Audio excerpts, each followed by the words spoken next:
Timing out okay. It's looking like I'm on a couple of platforms here. Doesn't look like Facebook is going to connect today. So I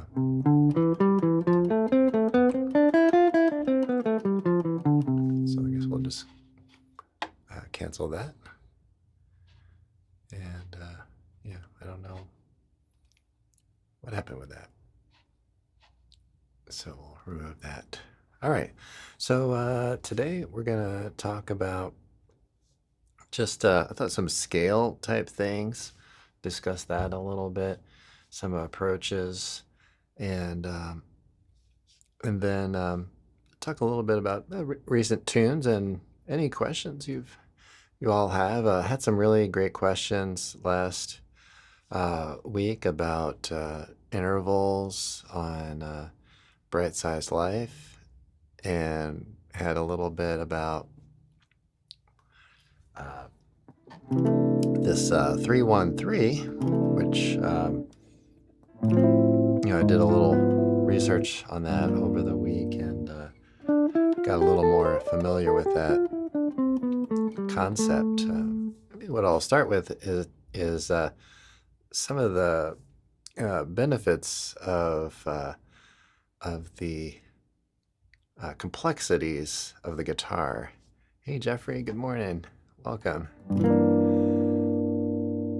So we have this this whole system of basically like kind of in a sense 6 different instruments. Let's see if we can get that light block there. Right, and so you can almost think of them as voices.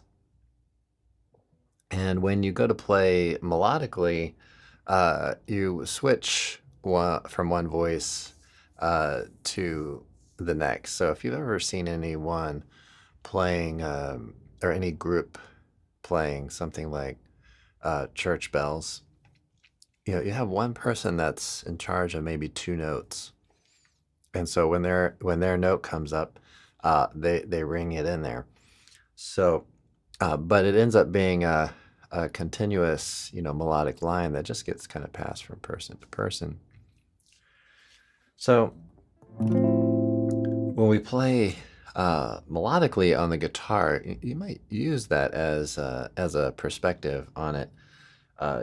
Traditionally, I would say definitely have a solid foundation in this. We have the 5 fingerings. So that's one of the 5 fingerings. That would be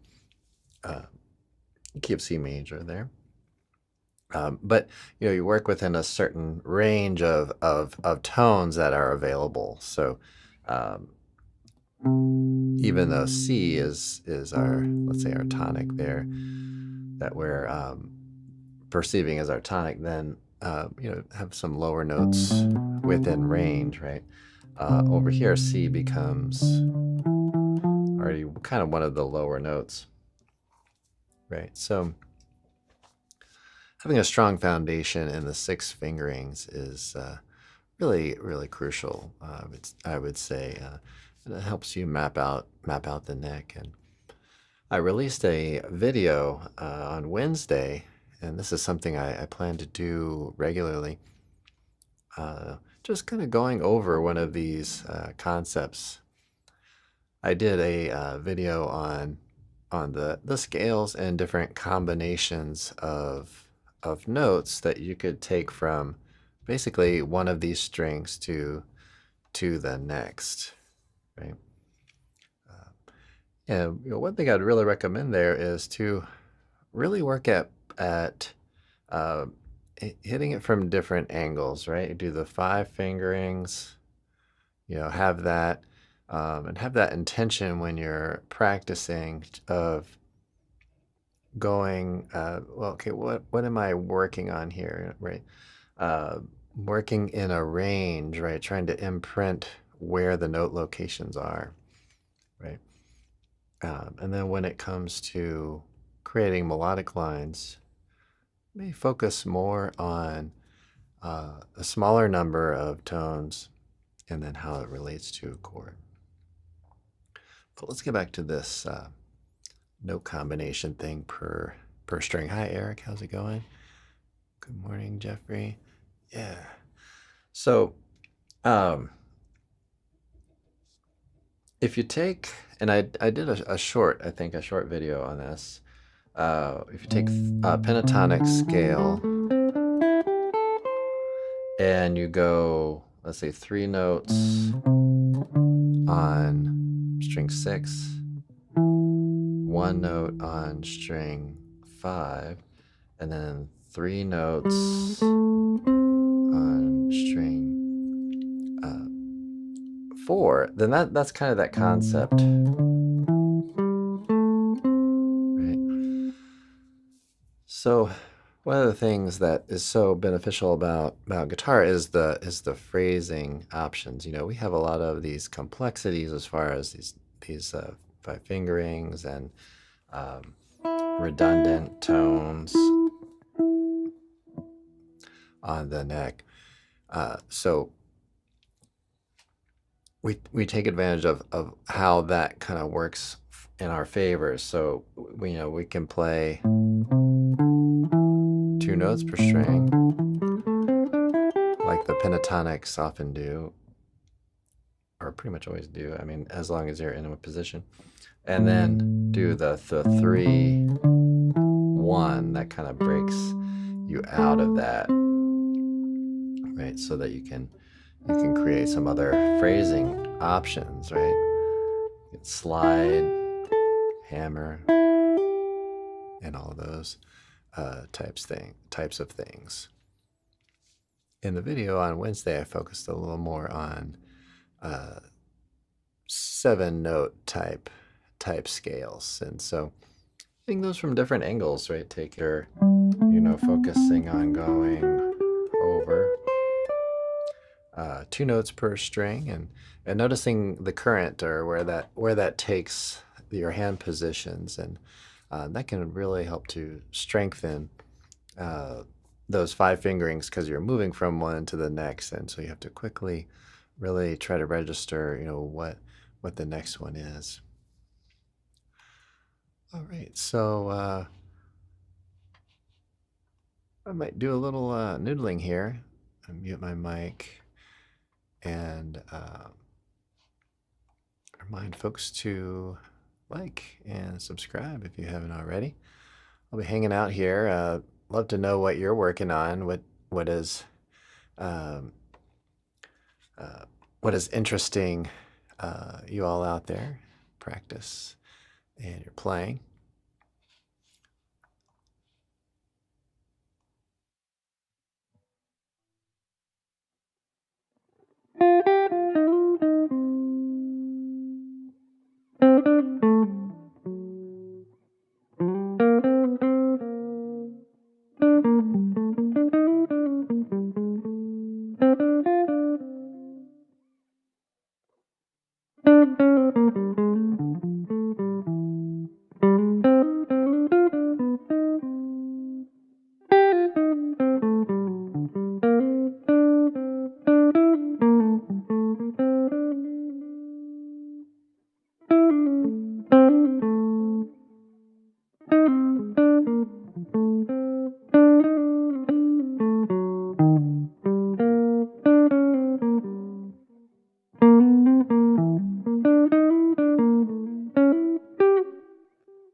Okay, now what I am doing here is playing around a little bit with chord changes, and this is a great activity that you can do in your session. So if you're maybe used to playing with iReal Pro or Brandon Box or something, spend a little time doing changes without any backing tracks, and see if you can direct the ear to the changes.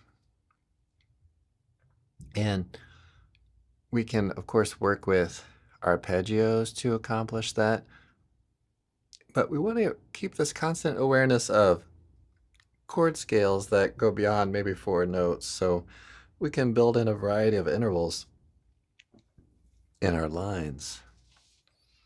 Okay, Eric asked, it has dawned on me, well, I like your tone and playing. It sounds a lot like Jim Hall. Does he influence you at all? Yeah, absolutely. Jim Hall. I really love his playing. I love his tone, absolutely. And I like his content, his playing, and his taste. Ability to develop ideas and play thematically. So yeah, I would say yeah, most definitely. Another, so pretty heavily influenced by yeah, Jim Hall. And I'll say I went through a bit of a period where I really dove into uh, Bill Evans's trio playing, and in the process of that, I got into some of his duo albums with Jim Hall, and I think they also did a quartet or quintet album, uh, if I recall correctly, which I really enjoyed as well. But yeah, absolutely love Jim Hall, and he was influential, an influence on Pat Metheny as well, right? So I taken a lot of influence from Pat Metheny, and so I think it follows that. That's exactly right, Art Farmer. Yes, yes, that's correct. Um, I love that. I love that album. I remember really kind of overplaying that, maybe if that's even possible. Um, but yeah, so that sort of lineage. Of course, Matheny was influenced by other folks, but I think that's one of the the beauties of playing an instrument. You kind of take your own personal taste, but you also, I'm sure you probably found that too, where you take some influences. You say, well, yeah, I really like what that person did, or that tone and all that. So yeah, absolutely. Over many years, I really worked at focusing on the history of jazz guitarists, and and and trying to follow that lineage. Yeah, exactly, and then make it your own. Yeah, so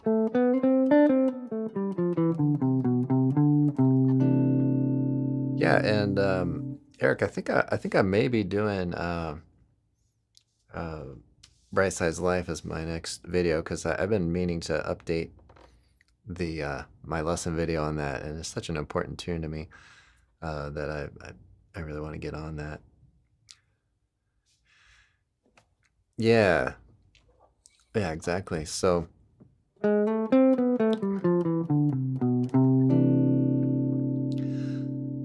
playing a little on that whisper knot by Benny Golson. He's got such really great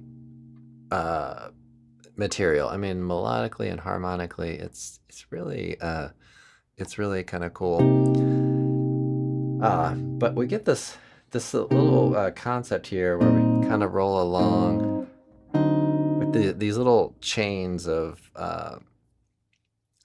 chords and motion of the bass line, right? So let's say we had something like C minor way up here in 15th position, and do an inversion,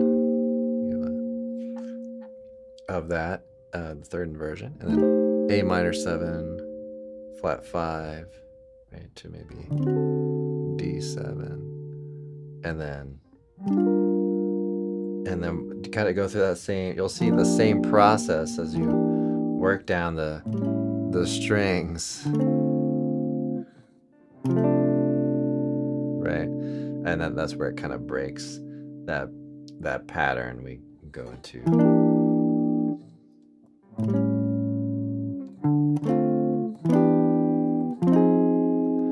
This is really kind of a neat motion I find at the end of the A sections too, because we get this little kind of working up, and this tone becomes the flat 9. Strikes me as just being really clever, just to do this little stepwise walk up, right? So pretty kind of cool. And then the second A kind of go to the B flat, so it's pretty cool. Eric says, yeah, I like the bridge of Killer Joe. Yeah, absolutely. Yeah, that one is it's so interesting. It's incredibly interesting, and to take the melody of it too, and just the half steps and the whole steps on that, and how he fit the chords with all that. It's really really pretty cool. Yeah, that moving minor 7, you create a little motion by, C minor, and then, or C minor 7, and then, same chord really, but it creates movement, right? So root position, third inversion, and what's kind of cool about this is you get 3 of the 4 notes are the same between C minor and the A minor 7 flat 5. So that's kind of a cool little concept, going from let's say we're way down here. I think I talked about this on my podcast earlier this past week, maybe on Thursday. So we get C minor here in position 4 over the B flat on string 6. Yeah. And then you can keep that C minor when you go to the A minor 7 flat 5. Just rearrange the fingers. Right. And then, the dominant to the dominant. Yeah, I think you're talking about this part. Yeah, it becomes a 2/5. Yeah. I love this bridge so much,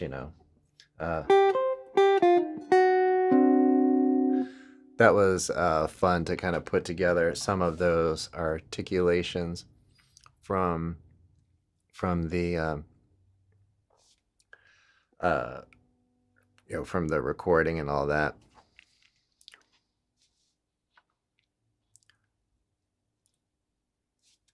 Yeah. Welcome, Drew. How are you doing?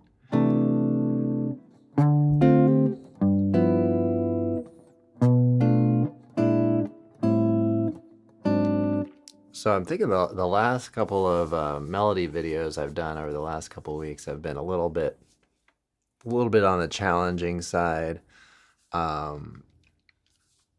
So, and I think if I do, which I'm pretty sure I will, if I do Bright Size Life this week, that's also going to be a challenging one, but I think just tempo wise, and also that middle section, I'm gonna have to go back and listen to that bridge too, because I believe the original recording he plays those notes, and then I think more recently he's been playing these notes,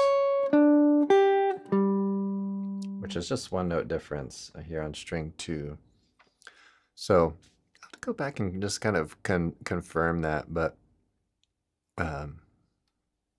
really kind of challenging picking things too. If you're skipping strings, if you could do this one, right? So skipping over strings and all that. So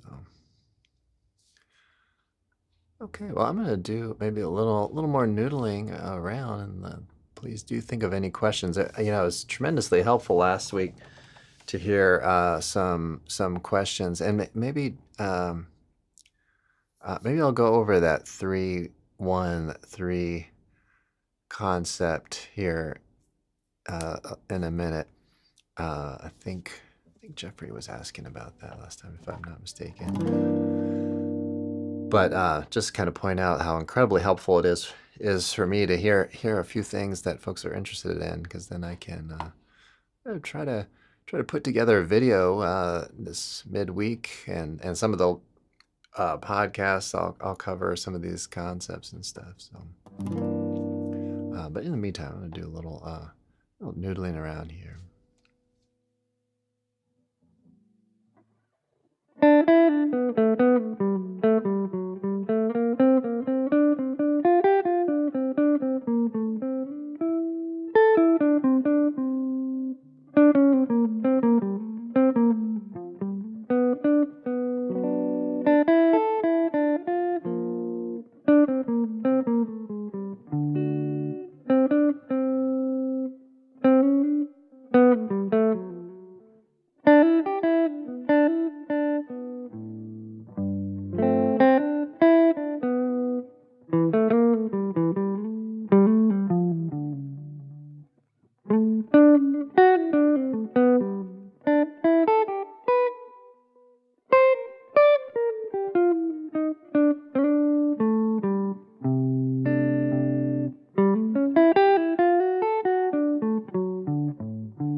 Okay, so noodling around there a little bit with the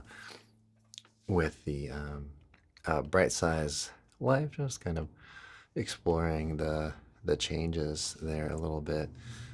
So yeah, the 3-1-3. I did a little investigation on that, and as far as I understand, you have the idea of taking a scale, whether it's a pentatonic or a 7-note scale or whatever it is, and using at least 2 strings. As far as I understand, you'd have to use at least 2 strings on this concept. So, which is good, because when playing changes, it's nice to focus on 4-note combinations. So if you're playing, let's say, I'll stick with kind of G major type thing. So if you're playing, let's say, from G here on string 4 fret 5, you just kind of walk up the scale, and then you play your next note on the next string. So, and I believe what that does, or the motivation behind doing that, is to work out some both phrasing and to get things to work naturally on the picking, and then as well as just breaking out and moving more horizontal. That could be helpful as well. So, so instead of going like that 2 per string, then you could do like, it opens up the opportunity to do a slide on these 2 notes. So you could do that, and then you could maybe start on A and then try do the same thing and walk up the scale and do 3 per string. So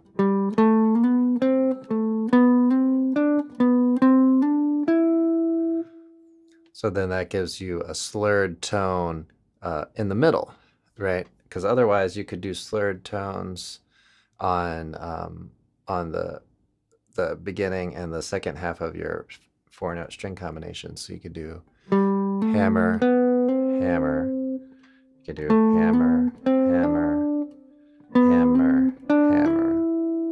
Right, let's go here one more. So hammer, hammer like that. So it opens up different phrasing options. So right,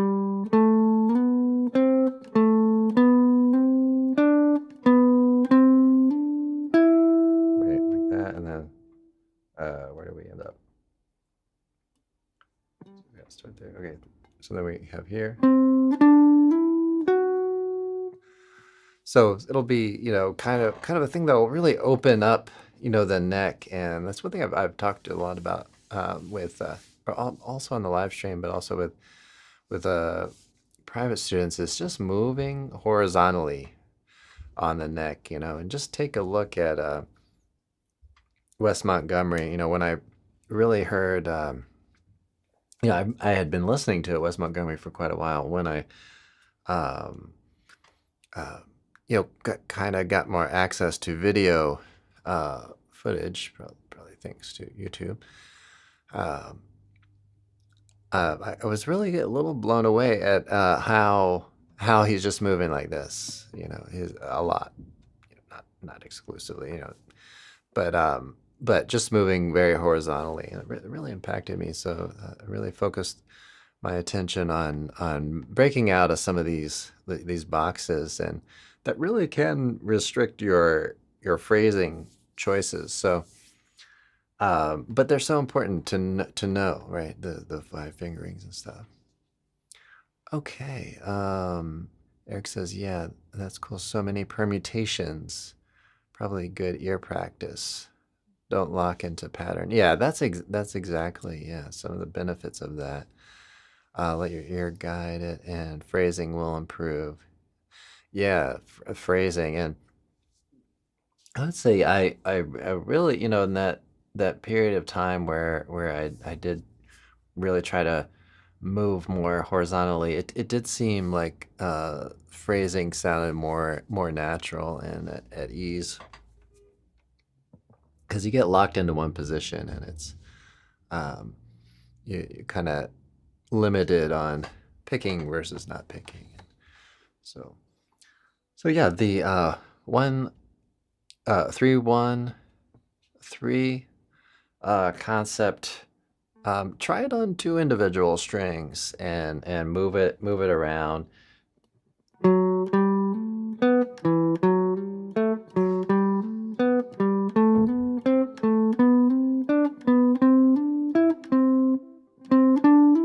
That's a little tricky part there. Right. So yeah, and just kind of get you moving this way. And at first it might feel like a lot of mental gymnastics, because you have to kind of recall where you are and stuff on the neck and everything. Okay, everybody. Reminder to like and subscribe, and check out our merch store down below the video.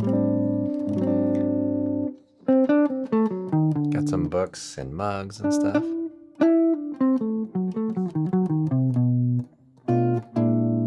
What I need to start doing, I think, is doing a little coupon code. I've seen Rick Beato do kind of that, so maybe I need to get that. I think that's not too hard to set up or anything.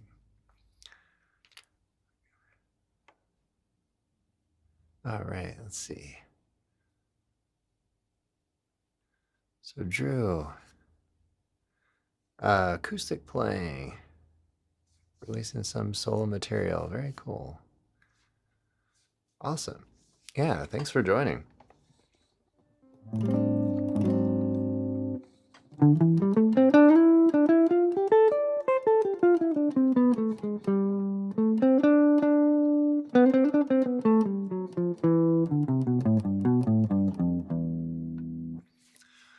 Yeah, no, just some things on all this this the scale stuff. Like I said, a couple takeaways from this talk.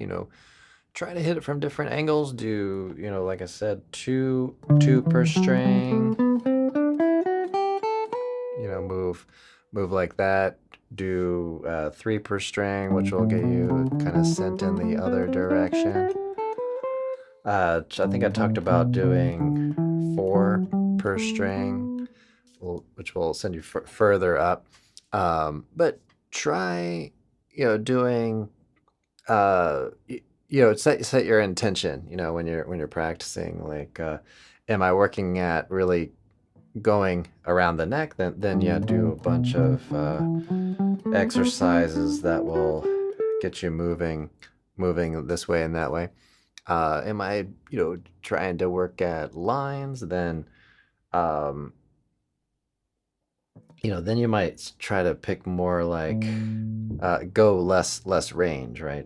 Just like pick a group of four and maybe do another four or something like that, so that um, you have something to work from there. Jeffrey, you're most welcome on the 313 question. I ended up learning a lot. So that was pretty fun to do a little search on that and stuff like that. So,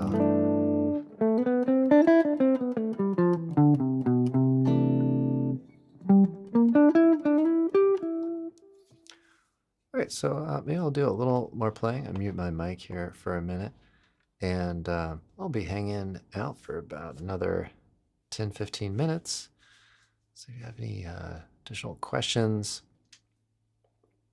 things that you'd maybe like me to touch on over the week, I'm going to be releasing podcasts on Mondays and Thursdays. So if it's kind of an ear training or ear kind of focused thing, I've been putting that into the podcast. And then things that need more visual attention, I've been putting a little bit more on the shorts, and then picking a midweek theme for a topic. So let me know what's on your mind this week. Play a little bit around with Mañana de Carnaval.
Okay, so this brings up a little bit of thoughts on similar to Whisper Not, right? We have this motion in this tune, the second half,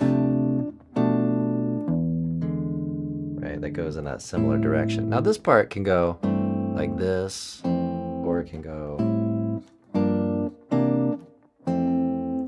There are both kind of options. So that's a little interesting thing, that when you do study one thing, you end up learning other tunes essentially.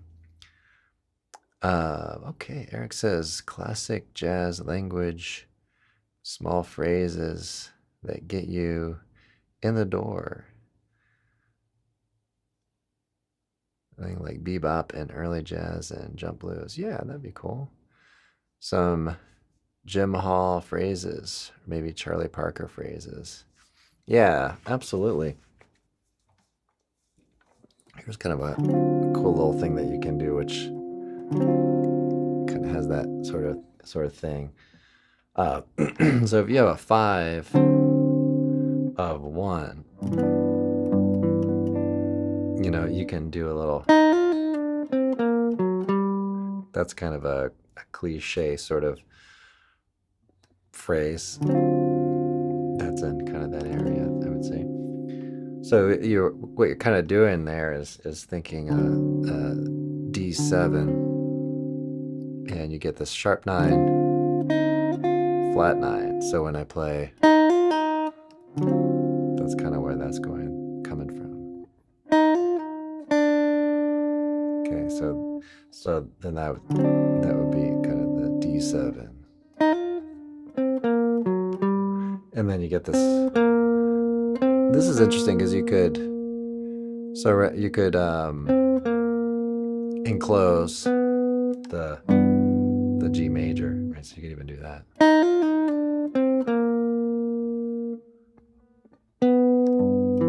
Doesn't exactly work out with the timing of it, but anyway. So you get this very kind of altered sound on it.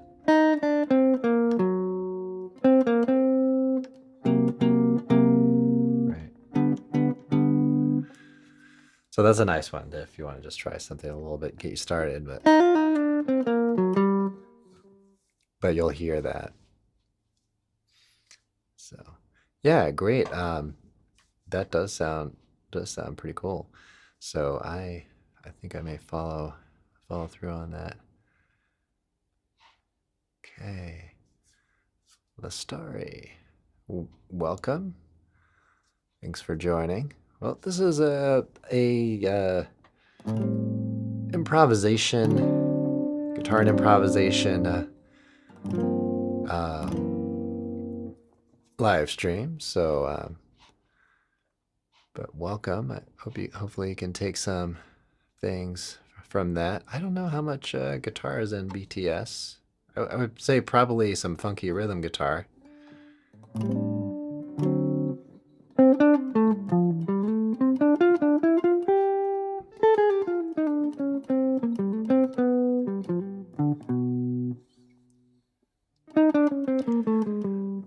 Did a pretty cool Wes Montgomery intro too for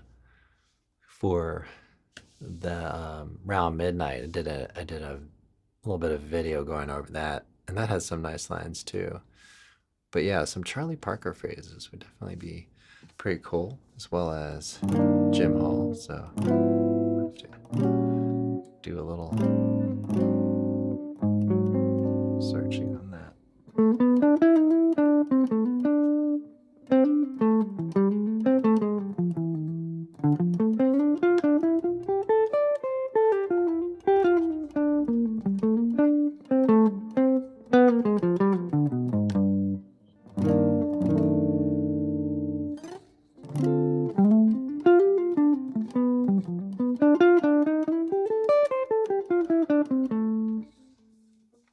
Oh, but speaking of popular music, wonder who's playing at the Super Bowl today. I have not even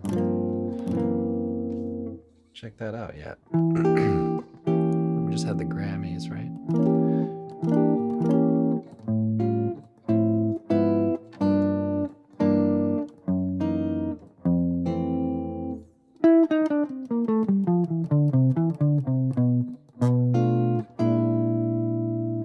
But we have a Philadelphia viewer here, I believe. So it's Philadelphia and Kansas City, right? I'm not a big sports fan, but I was hoping for the Ravens to make it, and they got fairly close.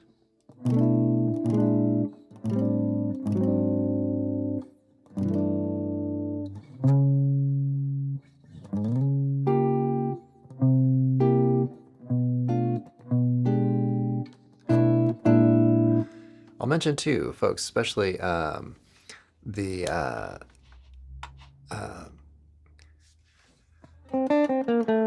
some of our regular contributors or regular attendees.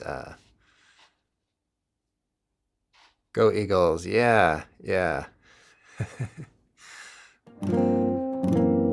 So I've got this website with all this interactive, really cool things from Sound Slice, and been making these exercises up, and I think we've got some really pretty cool things. It's still kind of in the works, but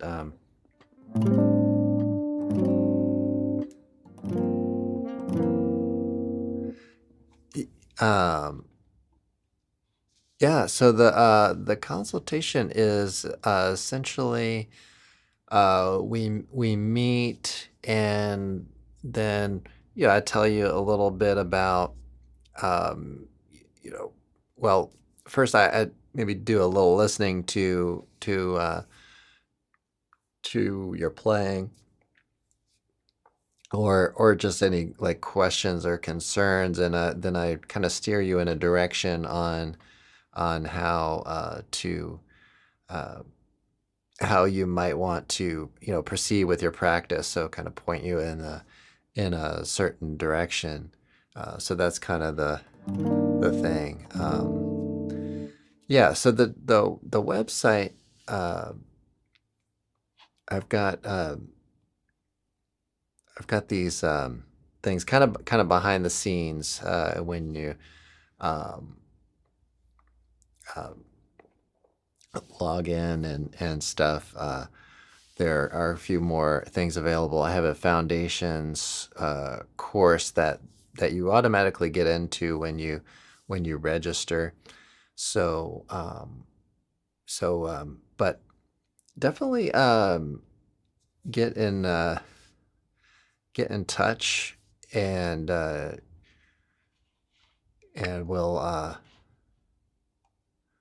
we'll try to I can show you around that too on the consultation as well. So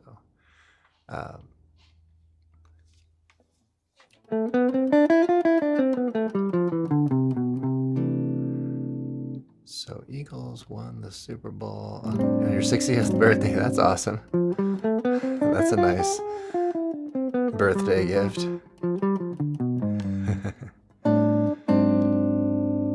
Yeah, I've got some really exciting things on the website. I developed this application for studying the fingerboard, and I've used those in some of my earlier videos and stuff. And then I'm going to have some videos and member kind of live streams and stuff. So right now I've got it kind of I just opened it up to my private students. So anyone who takes private lessons, that will be kind of included in that whole thing. But I'm thinking I'm going to give folks like a big preview to that as well. So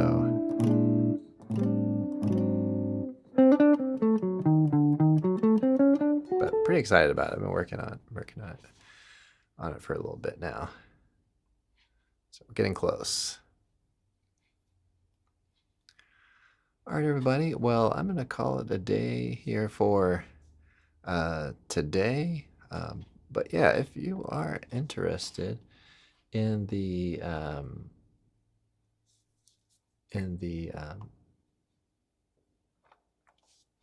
website and learning more about that, you can email me directly, jim@fretprints.com, and set something up. Well, thanks everybody. Good to see everybody, and yeah, I'm rooting for the Eagles too. So go Eagles for me. Um, so, but yeah, I mean, I think they're both pretty good teams. We'll see what happens. All right, everybody, have a great practice session. I'll see you all in the next one. Have a great day.